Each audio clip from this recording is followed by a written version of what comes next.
2007 में पुणे के एक पुलिस स्टेशन में एक ऐसी कॉल आई जिसे उठाते ही कांस्टेबल का रंग उड़ जाता है। लाइन के दूसरे साइड एक लड़की रो रही थी और वो बस एक लाइन बोलती है, मेरी मदद करो, वो आ गया है।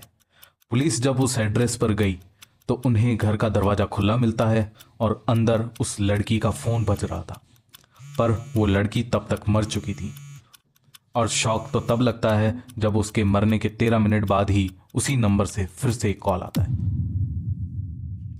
तो दोस्तों, ये कहानी अक्टूबर 2007 की है, पुणे कोंडवा एरिया की। कोंडवा पुलिस स्टेशन के कंट्रोल रूम में रात के 1:43 पर एक कॉल आती है।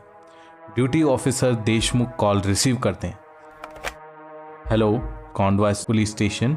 लाइन के दूसरे तरफ से एक लड़की बोल रही होती है, बहुत ही हल्की और बहुत ही डरी हुई आवाज़ में, मेरी मदद करो, वो आ गया है।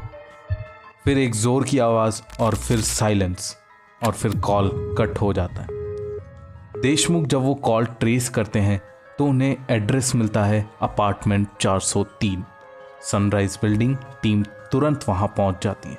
जब पुलिस की टीम वहाँ पहुँची तो उन्होंने देखा कि दरवाज़ा थोड़ा खुला हुआ था। अंदर से एक अजीब सी परफ्यूम की स्मेल आ रही थी, जैसे कोई अभी थोड़ी देर पहले वहाँ था। टेबल पर एक चाय का कप पड़ा था। अजीब बात ये थी कि वो चाय एकदम गर्म थी और लैंडलाइन रिसीवर नीचे पड़ा था। बेडरूम में जब पुलिस देखती है तो उन्हें 27 साल की अंकिता जोशी डेड मिलती है। फेस पे कोई भी निशान नहीं होता है, बस आंखों के कोने में सूखे हुए आंसू।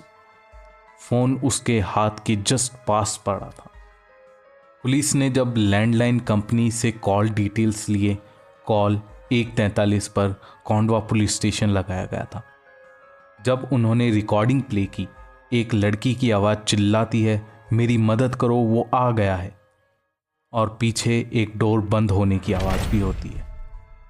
लेकिन अजीब बात यह है कि सीसीटीवी ने कंफर्म किया उस बिल्डिंग में 12 बजे के बाद कोई भी अंदर नहीं आया था।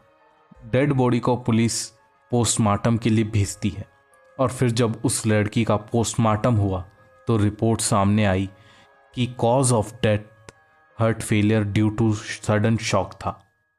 मतलब उसकी मौत किसी चीज़ को अचानक देखने से हुई थी, जो कि बहुत ही शॉकिंग था। जब पुलिस ने उसके फ़ोन रिकॉर्ड्स चेक किए तो पता चला लास्ट आउटगोइंग कॉल 1:56 AM पे गया था। लेकिन कैसे, जबकि अंकिता की मौत पहले ही हो चुकी थी, तो 1:56 पर कॉल कैसे जा सकता है? ये सवाल सबसे हैरान करने वाला था कि 13 मिनट बाद फ़ोन किसने उठाया। लैंडलाइन कंपनी ने बोला कि लाइन एक्टिव थी और कॉल ड्यूरेशन 13 सेकंड का रहा था और उसमें सिर्फ बैकग्राउंड में ब्रीथिंग और स्लो क्राइंग थी, नो ह्यूमन वॉइस। अंकिता की मौत के सिर्फ 3 दिन बाद सेम पुलिस स्टेशन में फिर से एक कॉल आती है। सेम लड़की की आवाज़, सेम लाइन, मेरी मदद करो, वो आ गया है। देशमुख तुरंत उस कॉल को ट्रेस करवाते हैं और सोचिए वो एड्रेस किसका निकलता है। वही अपार्टमेंट 403, वही सेम एड्रेस जिसमें अंकिता जोशी डेड मिली थी। टीम फिर वहाँ गई। फ्लैट लॉक्ड मिलता है, लाइट सारी ऑफ होती है। उन्होंने जब डोर खोला, अंदर सब नॉर्मल, बस एक चीज़, टेबल पर वही चाय का कप और वो भी एकदम गर्म, और लैंडलाइन रिसीवर उठाया हुआ। रूम का टेम्परेचर भी गर्म होता है। ये सब होने के बाद लोगों में इतना डर फैल गया ये न्यूज़ सुन के कि उस बिल्डिंग में अब कोई फ्लैट 403 लेना ही नहीं चाहता था। रेजिडेंट्स कहते हैं कि रात में कभी कभी फ़ोन की घंटी सुनाई देती है और अगर कोई उसे उठाए तो लाइन डेड हो जाती है। 2014 में वहाँ एक नया किराएदार शिफ्ट हुआ था, लेकिन सिर्फ 2 दिन बाद ही वो वहाँ से निकल गया।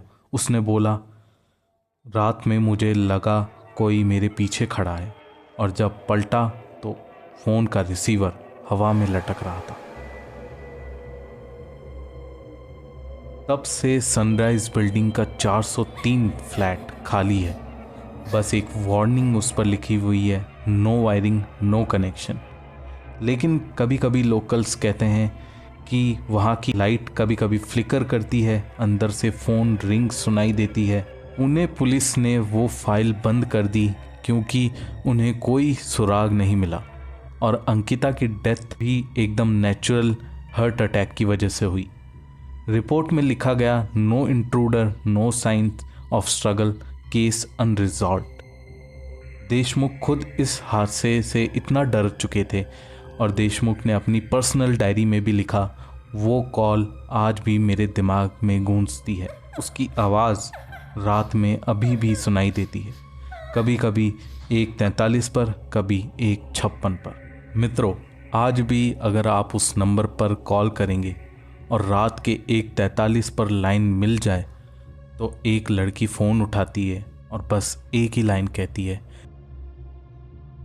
मेरी मदद करो, वो आ गया है। और उसके बाद फिर वो तेज आवाज़ और फिर साइलेंस और कॉल कट। सवाल ये है, क्या वो अंकिता है या कोई और जो उस रात के बाद भी मदद मांग रही थी? दोस्तों, ये थी एक रियल केस की कहानी, the crying woman of Pune. कुछ आवाज़ें डिस्कनेक्ट नहीं होती। आपको क्या लगता है, ये केस सच है या कोई कर्स?